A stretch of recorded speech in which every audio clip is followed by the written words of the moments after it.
Bem-vindos, caras e caras, para mais um vídeo da série sobre nutrição e adubação. Esses vídeos são baseados nesse livro aqui, que chama Milho, Nutrição e Adubação. Apesar do título, ele tem muita mais informação além do milho, tá? É um livro bem completo que traz informações relevantes e é por isso que eu estou fazendo esses vídeos aqui, para levar essas informações para todos vocês. Para quem chegou de paraquedas nesse vídeo aqui, isso aqui é uma sequência de vídeos. Nós estamos ainda no capítulo 1 do livro. Falamos aqui das razões para a ocorrência das doenças, mecanismos básicos de defesa, papel dos macronutrientes na fisiologia das plantas e o papel dos macronutrientes na ocorrência de doenças. Aí no último vídeo nós falamos do nitrogênio, do potássio e do fósforo. Aí nós vamos dar sequência hoje falando do resto dos macronutrientes, tá? Para quem não sabe, esses PDFs aqui que eu faço, que eu me baseio para fazer o vídeo, eles ficam disponíveis no link aí embaixo por um valor de R$10, que é para ajudar aqui nos custos das gravações, beleza? Então vamos pro vídeo agora. Semana passada nós terminamos falando aí do potássio e hoje a gente vai iniciar falando do cálcio, a importância dos macronutrientes na ocorrência de doenças. O cálcio, como a gente viu na parte da fisiologia lá, ele é muito importante para a formação da lamela média. Ele é um componente da lamela média, que é aquela membrana que liga as paredes celulares. A lamela média é muito afetada pela exudação de alguns patógenos. Eles fazem alguns componentes, exudam isso aí na tentativa de corromper essa lamela média e penetrar na planta. E na presença de cálcio, essas enzimas que os fungos soltam, que os patógenos soltam, elas são praticamente anuladas, a gente não tem o efeito delas. E aí, de acordo com o Marxner, de 1986. Como o cálcio ele é constituinte também da membrana celular, ele faz parte estrutural aí da membrana celular. A correta concentração de cálcio ela impede que os compostos de baixo peso molecular, como os aminoácidos e alguns açúcares, que a gente sabe que eles são atrativos para os insetos e para os patógenos, eles impedem que essas substâncias extrapolem a membrana plasmática, ficando no citoplasma. E desse jeito ela confere uma maior proteção, porque vai ficar mais difícil dos patógenos detectarem essas substâncias e daí decidirem atacar as plantas. As fontes de cálcio também, elas têm a capacidade de alterar o pH do ambiente, como o calcário e a cal hidratada, que também pode ser usada. Alterando e equilibrando o pH, a gente pode favorecer alguns organismos antagonistas. Esses organismos antagonistas, eles têm a capacidade de predar os patógenos que causam as doenças nas plantas. Só que se a gente modificar esse pH de maneira desnecessária, a gente vai favorecer alguns micro-organismos que são chamados de estrategistas R. Esses estrategistas R, eles são adaptados às mudanças bruscas de pH. Então a gente está favorecendo esses organismos que são adaptados às mudanças e eles são doenças de modo geral. Um exemplo comum aí desses estrategistas R que são favorecidos por essas mudanças drásticas de pH é o cloretrótico tuncatum, que causa antracnose na soja, e a Sclerotium rolfici, que causa a podridão cinzenta no feijão. Esses dois fungos são adaptados a mudanças bruscas e podem se beneficiar aí de uma correção mal feita de solo aí, ou de uma mudança desnecessária de pH. O Fancelli ainda cita que a aplicação de fontes de cálcio solúveis, aí, como a cal hidratada, na pré-emergência do feijão e da soja em quantidades de 30 kg por hectare, ela pode favorecer a rápida formação da parede celular. Isso aí diminui o ataque da risoctônica, uma importante doença de solo. O adequado fornecimento de cálcio também na cultura do tomate, ela favorece a resistência contra alguns patógenos, que são esses exemplos aqui. Nessa tabela aqui a gente consegue ver a severidade da murcha, que é causada pelo fusário em plantas de tomate que receberam inoculação do patógeno. Zero aplicação, só dependendo do que estava no solo, teve uma incidência aí de 100% da murcha de fusário. Já concentrações aí de até 1000 microgramas por ml de cálcio, nós tivemos uma concentração na seiva da planta bem mais alta do que a concentração só do do solo, que veio do solo. Então a gente provou que tinha cálcio ali na seiva da planta, que tinha cálcio na planta, logo a gente teve uma incidência de doença aí de 9%. Aí mostra como que é importante a nutrição para o controle da incidência de doenças. Outro trabalho também feito pelo Bianchini e pelo Bedendo aqui, tentou entender qual que é a influência do boro na absorção de cálcio, nas atividades do cálcio. E foi comprovado que o boro influencia nas atividades do cálcio. Aqui a gente consegue ver três tipos de teste, onde foi aplicado 0 boro, 1 grama e 2 gramas de boro, e onde foi feita a aplicação de cálcio 6%, de cloreto de cálcio aqui 6%, em frequência de aplicações, sem aplicação, semanal e quinzenal. O melhor resultado que a gente teve foi quinzenal, foi uma aplicação de 1 grama de boro, depois aplicações de cálcio quinzenalmente, tivemos uma incidência da podridão apical aí de 3,6%, enquanto que quando a gente teve 0 aplicação de boro, a gente precisou aplicar semanalmente o cálcio na mesma proporção para atingir as mesmas quantidades aí sem diferença estatística. 2 gramas de boro aqui provou para a gente que não são necessárias, né?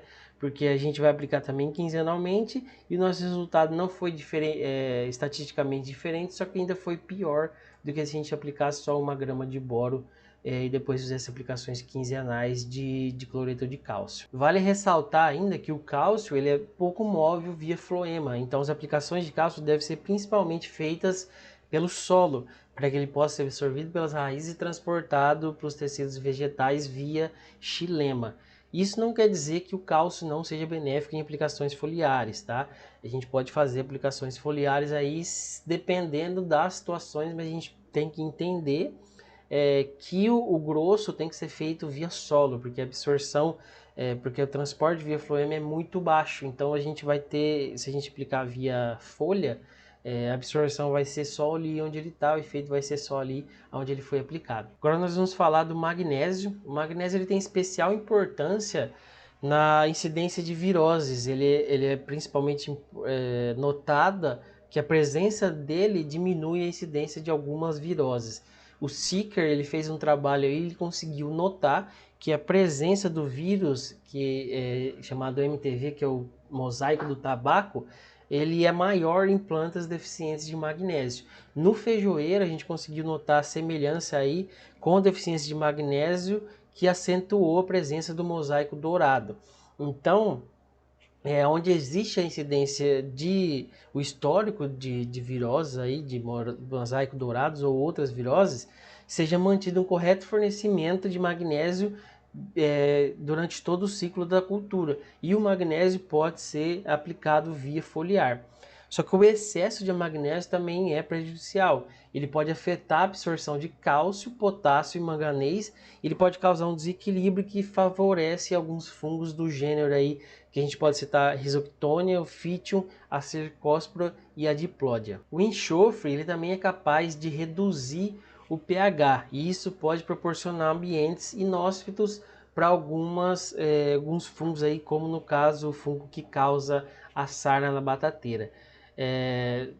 Só que essa técnica ela não é muito eficiente, por quê? Porque você não consegue fazer o aumento daquele pH que você precisa para controlar ali na rizosfera esses patógenos em áreas muito grandes. Então isso aí seria para uma horta, talvez funcionasse. A aplicação de enxofre ela também favorece a diversidade de micro-organismos benéficos aí que fazem as associações micorrízicas no solo. Existem alguns autores aqui, como o Williams e o Cooper, que eles afirmam que o enxofre ele tem papel direto no controle do patógeno. De acordo com eles, o elemento ele aumenta a concentração de sulfito de hidrogênio nas células dos patógenos e esse elemento é tóxico. Ele altera o fluxo de elétrons da cadeia respiratória e consegue causar a morte do parasita. Só que existem outros autores que divergem dessa opinião, tá? Só que é bacana entender que isso aí pode acontecer. E também foi notado que o uso de sulfato de amônio Ele é uma fonte bastante comum de enxofre e houve a diminuição do ataque de percevejo castanho nas culturas do milho, da soja e do feijão quando foi usado essa fonte aí de enxofre. O silício, ele é um nutriente que ele é mais absorvido pelas monocotiledôneas, as gramíneas. As dicotiledôneas também absorvem o silício, só que não é em grandes quantidades como as gramíneas.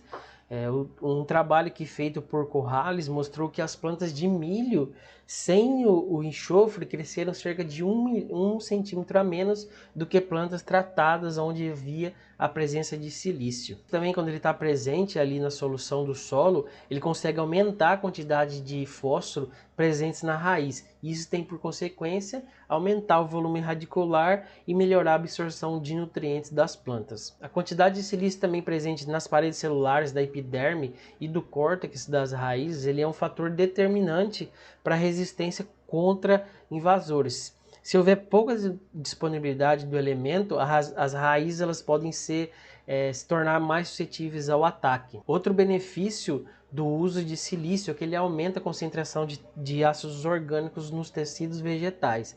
Esse aumento ele favorece o mecanismo da planta que ela tem como principal função reduzir o efeito tóxico causado por alumínio.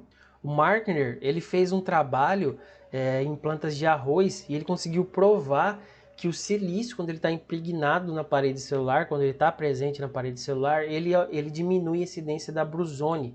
Tá? A brusone é um patógeno, é uma doença muito prejudicial à cultura do arroz, à cultura do trigo também. Só que nem todas as espécies vegetais elas são capazes de acumular silício nas paredes celular de quantidades que seriam suficientes para exercer esse tipo de controle. O Volk também ele fez outro trabalho e ressaltou que os tecidos jovens das plantas são mais beneficiados com a presença de silício. Quando os tecidos estão muito jovens ainda, eles têm pouca resistência ao ataque de alguns patógenos. Então, conforme ele vai envelhecendo, ele vai ganhando mais resistência. Quando existe silício, ali logo no início, ele consegue suprir essa deficiência de proteção que tem nas folhas mais novas. Aí aqui tem uma tabelinha que fala, isso aqui tem até lá no meu Instagram, para quem quiser dar uma olhada, tem um post que chama 6 funções do silício. Tem isso aqui escrito lá, resumido. Isso aqui é os principais papéis do silício na incidência das doenças e os principais autores que citam elas. Foi isso aí por hoje. Semana que vem nós vamos falar do papel dos micronutrientes na fisiologia das plantas e vamos falar dos papéis dos micronutrientes na ocorrência de doenças das plantas. Eu espero muito o feedback de vocês. Se vocês gostaram, me mandem direct, deixem comentários aí, curte o vídeo para a gente disseminar essas informações aqui para o máximo de pessoas possíveis. Para quem quiser, esse PDF vai estar disponível para vocês ali no link. Já tem bastante coisa, tá bem bacana, muita informação top e vai ajudar bastante aqui a gente disseminar isso aí e mandar as informações para o máximo de pessoas possíveis, beleza? Um abraço e até a próxima.